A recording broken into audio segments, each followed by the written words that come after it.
ഈ CPM നേതാക്കൾക്ക് മാത്രമുള്ള ഒരു പ്രത്യേകത എന്ന് പറയുന്നത്, മറ്റുള്ളവർ ഇട്ടാൽ അത് വള്ളി ട്രൗസർ, CPM നേതാക്കൾ ഇട്ടാൽ അത് ബർമുഡ.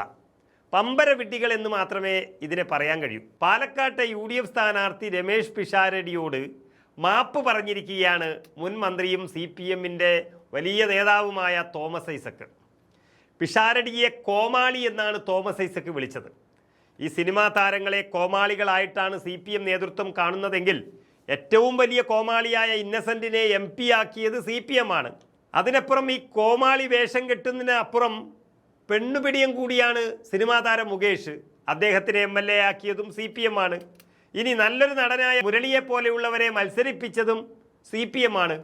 അപ്പോൾ ഇത്രയും ഹ്യൂമർ സെൻസുള്ള പിഷാരടി എന്നൊരു കലാകാരൻ കോമാളി എന്ന് വിളിക്കപ്പെട്ടാൽ, അല്ലെങ്കിൽ പിഷാരടിയെ കോമാളി എന്ന് വിളിക്കാൻ അവരെ പ്രേരിപ്പിച്ചത് ഈ വരട്ട് തത്വവാദം തന്നെയാണ്. അവസാനം നാണം കെടേണ്ടി വന്നു തോമസ് ഐസക്കിന്. രമേഷ് പിഷാരടിക്ക് മനോവിഷമം ഉണ്ടാക്കിയതിൽ മാപ്പ് പറയുന്നുവെന്നും അഭിനയ മികവിനെക്കുറിച്ച് മോശം പറയാനല്ല ഉദ്ദേശിച്ചതെന്നും തോമസ് ഐസക് മാപ്പപേക്ഷയിൽ പറയുന്നു. തൻ്റെ വിമർശനം രാഷ്ട്രീയമാണെന്നും പറഞ്ഞ് തടിതപ്പാൻ നോക്കുകയാണ് തോമസ് ഐസക്. കേരളത്തിലെ കാര്യങ്ങൾ പറയുമ്പോൾ എപ്പോഴും അന്താരാഷ്ട്ര തലത്തിൽ, അത് വെനിസ്വലയിലെയും അതുപോലെ ക്യൂബയിലെയും ഒക്കെ കാര്യങ്ങൾ പറയുന്ന ഒരു അസ്വാഭാവിക ശാസ്ത്രജ്ഞനാണ് ഈ തോമസ് ഐസക് എന്ന് പറയുന്നത് എന്നെല്ലാവർക്കും അറിയാം. അതേ രീതിയിലായിരുന്നു ഈ മലക്കമറിച്ചലും.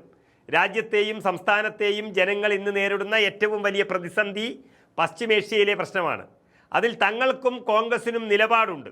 പിഷാരടിയുടെ രാഷ്ട്രീയ നിലപാടില്ലായ്മയെയാണ് താൻ വിമർശിച്ചത് എന്ന നിന്ന നിൽപ്പിലുള്ള മലക്കമറിച്ചലും വിഡ്ഢിത്തം പറയലുമാണ് തോമസ് ഐസക്കിൻ്റെ ഭാഗത്ത് നിന്ന് നമ്മൾ കണ്ടത്. രമേഷ് പിഷാരടിയെ കോമാളി വേഷം കെട്ടുന്ന നടൻ എന്നാണ് തോമസ് ഐസക് വിമർശിച്ചത്. കോമാളി വേഷം കെട്ടുന്ന ഇത്തരം നടന്മാരെ സ്ഥാനാർത്ഥിയാക്കിയിട്ട് വോട്ട് കിട്ടുന്നില്ല എന്ന് പറഞ്ഞിട്ട് വലിയ കാര്യവുമുണ്ടോ എന്നാണ് തോമസ് ഐസക് പറഞ്ഞത്. പാലക്കാട് CPM BJP രഹസ്യധാരണ എന്ന KC വേണുഗോപാലിൻ്റെ ആരോപണത്തിന് മറുപടിയായിട്ടാണ് തോമസ് ഐസക് ഇത്തരമൊരു വൃത്തികെട്ട തരത്തിലുള്ള പരാമർശം നടത്തിയത് തന്നെ. അതുകൊണ്ട് ഒരു കാര്യം ഇവിടെ മനസ്സിലായി: രഹസ്യധാരണ മറച്ചുവെക്കാൻ എന്ത് പരാമർശവും CPM നേതാക്കൾ നടത്തും. എന്നാൽ വളരെ പക്വതയോടുകൂടിയാണ് നടൻ പിഷാരടി ഇതിനോട് പ്രതികരിച്ചത്.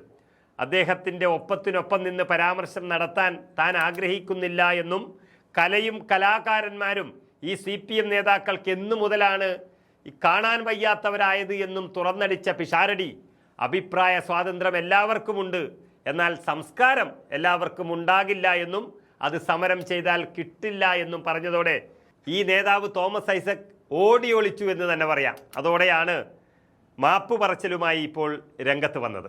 ഐസക്കിനുള്ള സ്വാതന്ത്ര്യം തങ്ങൾക്കുണ്ടോ എന്ന ചോദ്യം, അല്ലെങ്കിൽ തങ്ങൾക്കുമില്ലേ എന്ന ചോദ്യം മാധ്യമങ്ങളുടെ ഭാഗത്ത് നിന്ന് വന്നപ്പോൾ എനിക്കതിനൊപ്പം സംസ്കാരം കൂടിയുണ്ട് എന്ന് രമേഷ് പിഷാരടി പറഞ്ഞത് എല്ലാവരെയും ചിരിപ്പിക്കുകയും അതിനപ്പുറം ചിന്തിപ്പിക്കുകയും ചെയ്തിട്ടുണ്ട്. ഇത്രയും കാലം കുടുംബ സദസ്സിന് മുന്നിൽ മാന്യമായാണ് പിഷാരടി പെരുമാറിയത് എന്ന് നമുക്കറിയാം.